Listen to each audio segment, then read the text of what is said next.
Video में चर्चा करूंगा कि सुप्रीम कोर्ट ने कौन से बिंदु में क्या क्या महत्वपूर्ण बातें कही, जहां पर एक एनसीटी की गलती की वजह से लाखों छात्रों का भविष्य बर्बाद करते हुए उनके हजारों रुपए के डिप्लोमा सर्टिफिकेट एक रद्दी के कागज के बनकर रह गए। आज वो जला भी दें तो उसकी वैल्यू नहीं है, कोई वैल्यू खत्म हो गई है। हालांकि वो प्राइवेट स्कूल में पढ़ा रहे शिक्षकों की नौकरी बचाने के लिए वो ट्रेंड है, लेकिन क्या करें, प्राइवेट स्कूल में क्या तनख्वाह मिलती है सभी को मालूम है। प्राइवेट स्कूल में कितनी नौकरी, सब सरकारी नौकरी की तरफ बढ़ना चाहते हैं, जब उसके लिए वो एलिजिबल नहीं है। हालांकि उनके लिए रद्दी नहीं हुआ जो गवर्नमेंट में लग चुके, जो अलग अलग राज्यों में डीएलएड कैंडिडेट नहीं मिलते थे, छूट के प्रावधान के तहत डीएलएड किया, उनके लिए तो ये काफी लोहे की लकीर साबित हुआ। लेकिन नई भर्तियों में चयनित के लिए ये कागज के रद्दी का टुकड़ा बन गया।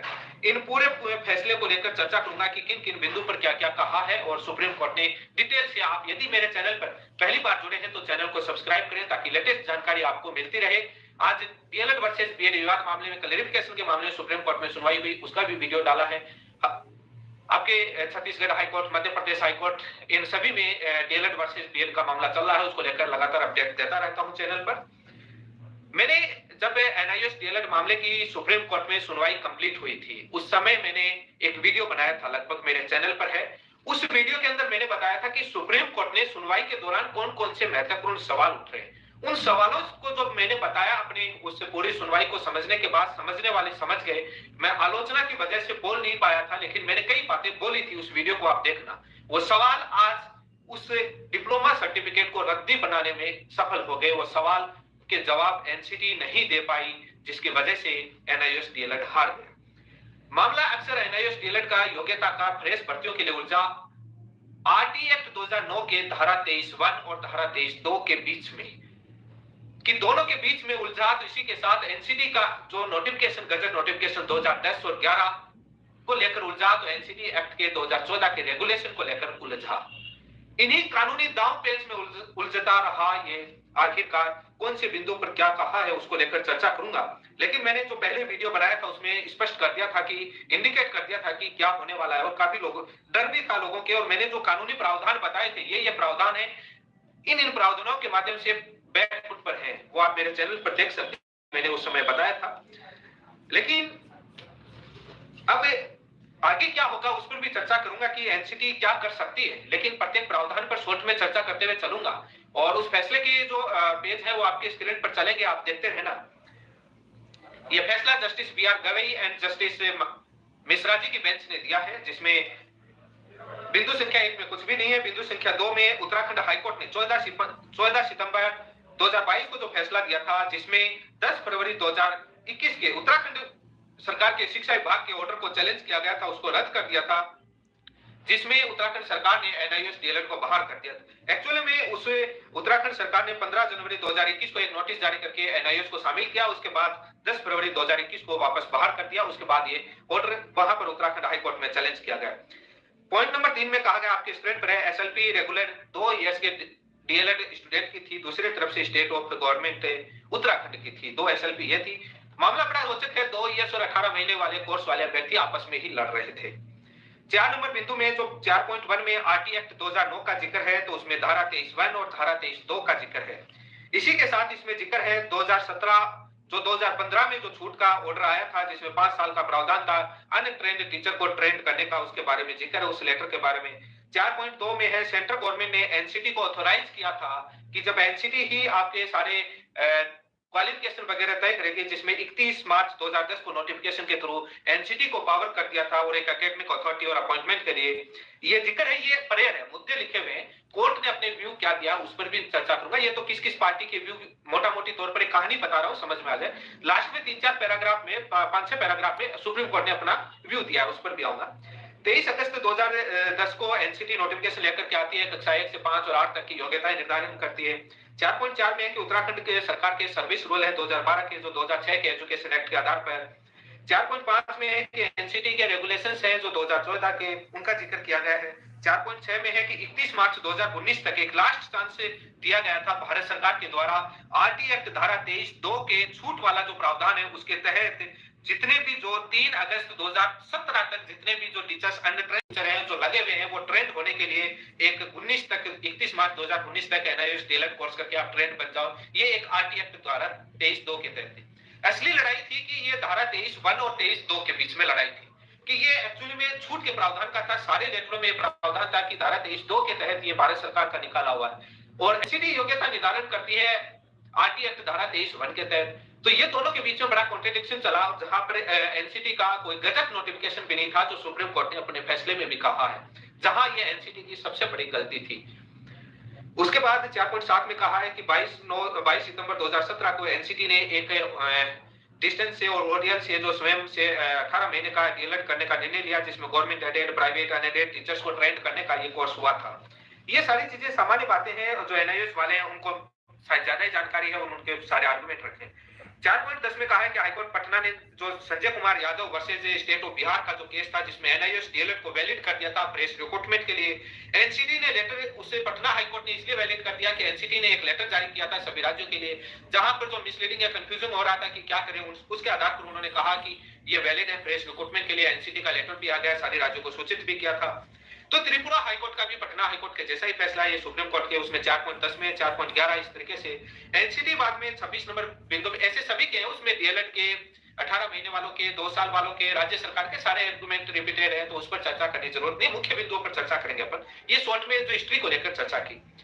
उसके बाद 26 नंबर बिंदु में एनसीटी ने कहा कि हमने 12,91,000 से ज्यादा टीचर्स को ट्रेन करने के लिए कोर्स लेके आए थे, यहीं पर इनका भविष्य अटक गया।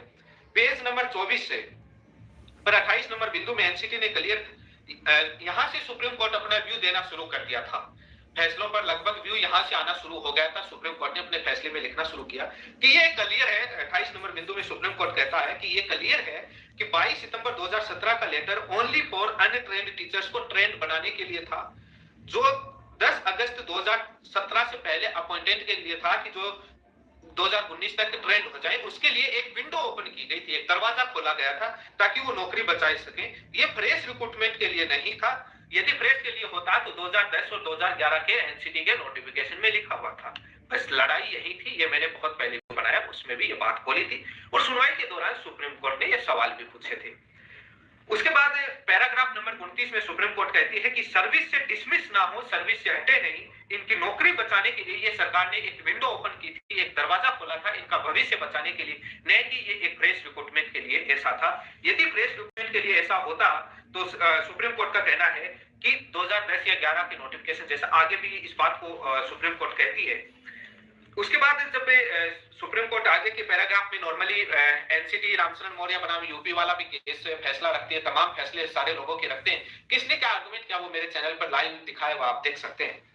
34 नंबर पैराग्राफ में सुप्रीम कोर्ट कहता है कि कोई एडमिनिस्ट्रेटिव इंस्ट्रक्शंस होते हैं, जो प्रशासनिक निर्देश होते हैं, उनको आप स्टेचुटरी रूल्स में उनको गवर्नमेंट है वो अमेंडमेंट नहीं कर सकती उनके बेसिस पर, क्योंकि एनसीटी ने भी एक प्रशासनिक आदेश जारी किया था, न कि कोई लॉ के अकॉर्डिंग कोई कानूनी गजट नोटिफिकेशन के थ्रू ऐसा कुछ प्रावधान किया। तो यही कहा कि कोई भी गवर्नमेंट है वो एक प्रशासनिक आदेश आने से अपने सर्विस रूल में अमेंडमेंट नहीं कर सकती और इस तरीके से नहीं हो सकता स्टेज में। पैराग्राफ नंबर 36 में कहा कि सुप्रीम कोर्ट ने बहुत बड़ी बात कही है, यहीं पर लाखों छात्रों का भविष्य बर्बाद हुआ और एनसीटी की गलती थी। सुप्रीम कोर्ट ने कहा कि कोई भी नोटिफिकेशन इश्यू नहीं किया गया एनसीटी की तरफ से ऑन इस मटेरियल पर कि एनआईएस 18 महीने का 2 साल के बराबर है, रेगुलर है, इसको लेकर के एनसीटी ने कोई भी नोटिफिकेशन इश्यू नहीं किया। जिस प्रकार से 2010-11 के अंदर नोटिफिकेशन जारी किया, उनको दबाने के लिए अमेंडमेंट लेकर आते, ये क्यों नहीं लेके आए जब इक्विवेलेंट था, तो यहीं पर ये पिछड़ गए। 39 नंबर बिंदु में सुप्रीम कोर्ट यही कहती है कि यदि आपको 18 महीने का एनआईएस डीएलएड कोर्स को रेगुलर 2 साल के बराबर करना था, तो आपके 2010-11 के अंदर ये चीजें मेंशन नोटिफिकेशन में क्यों नहीं है, बाद में नोटिफिकेशन क्यों नहीं लेते आए। उसके बाद सुप्रीम कोर्ट 41 नंबर बिंदु में जो कहता है कि हाईकोर्ट ने जो भी त्रिपुरा या उत्तराखंड या पटना हाईकोर्ट ने जो भी 18 महीने के कोर्स को 2 वर्ष के इक्विवेलेंट किया, समान किया, बट ऐसा कोई भी रिपोर्ट अवेलेबल नहीं है, सुप्रीम कोर्ट ने कहा है, जिसमें यह तय हो कि ये क्वालिफिकेशन जो दोनों के लिए बराबर है, जो ये क्वालिफिकेशन है वो रिकमेंडेड की गई हो bye expert body like NCT. Supreme court का कहना है कि 18 महीने 2 साल के बराबर हाईकोर्ट नहीं कर सकता, वो इस मामले एक्सपर्ट नहीं है और इसमें ऐसा कोई रिकॉर्ड अवेलेबल नहीं है जिसके बेसिस पर हाईकोर्ट ने 18 महीने को 2 साल के बराबर कर दिया। जैसे एनसीटी एक्सपर्ट बॉडी है जिसके द्वारा ऐसा कोई रिकमेंडेड किया गया हो कि बराबर है, ऐसा कोई किया हुआ नहीं है।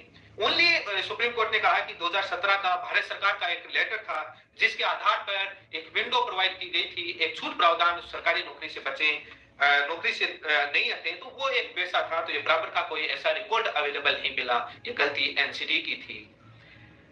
पैराग्राफ नंबर 22 में सुप्रीम कोर्ट कहता है कि एनसीटी ने जो हमको रामशरण मौर्य या स्टेट ऑफ यूपी वाला जो केस का सुप्रीम कोर्ट का फैसला रखा है, जो बाइंडिंग नेचर का होता है, वो ये फैसला इस फैसले में लागू यहां पर लागू नहीं होता। उन्होंने कहा कि 2010-11 का नोटिफिकेशन होते हैं, गजट नोटिफिकेशन, वहां पर वो लागू होते हैं और ये यहाँ पर लागू नहीं होता है। क्योंकि हाँ, वो सुप्रीम कोर्ट ने कहा कि हम डाउट नहीं करते कि किसी भी चीज से एनसीटी एक्सपर्ट बॉडी है, वो कोई डाउट नहीं। हम कहा कह रहे हैं कि एनसीटी एक्सपर्ट बॉडी नहीं है, वो नहीं बना सकती रूल रेगुलेशंस क्वालिफिकेशन सारी चीजें कर सकते, बट वो यहाँ पर लागू नहीं होता। उन्होंने कहा कि क्यों नहीं होता है, भारतीय धारा 23(2) के तहत आपके छूट प्रावधान के लिए एक विंडो प्रोवाइड की गई थी गवर्नमेंट और private unaided service in teachers के लिए, उनकी नौकरी से बचने के लिए, तो इसलिए यहाँ पे लागू नहीं होता है। 43 नंबर पैराग्राफ में सुप्रीम कोर्ट ने कहा कि हम अपील को अलाउ करते हैं, जो एसएलपी जो 2 साल के रेगुलर डीएलएड वालों की तरफ से उत्तराखंड सरकार की तरफ से जो लगाई गई उन सारी अपील को अलाउ करते हैं और उत्तराखंड 14 सितंबर 2022 के फैसले को हम रद्द करते हैं, उसको खारिज करते हैं। सुप्रीम कोर्ट ने उस फैसले को रद्द कर दिया। जो रिट पिटीशन ओरिजिनल थी उनको डिसमिस कर दिया, जो शायद वो रिट पिटिशनर जो ओरिजिनल रिट पिटीशन है वो जो 18 महीने डीएलएड वालों की, चाहे वो पटना या त्रिपुरा, सारी वो डिसमिस हो गई क्योंकि फैसले सारे रद्द कर दिए गए, जो भी है। लेकिन इस मामले में यह तय हो गया कि सभी राज्यों से एनआईएस डीएलएड आगे आने वाली भर्तियों के लिए बाहर हो गया। अब आगे के लिए क्या रास्ता बचा है, ये भी आपके मन में सवाल होगा।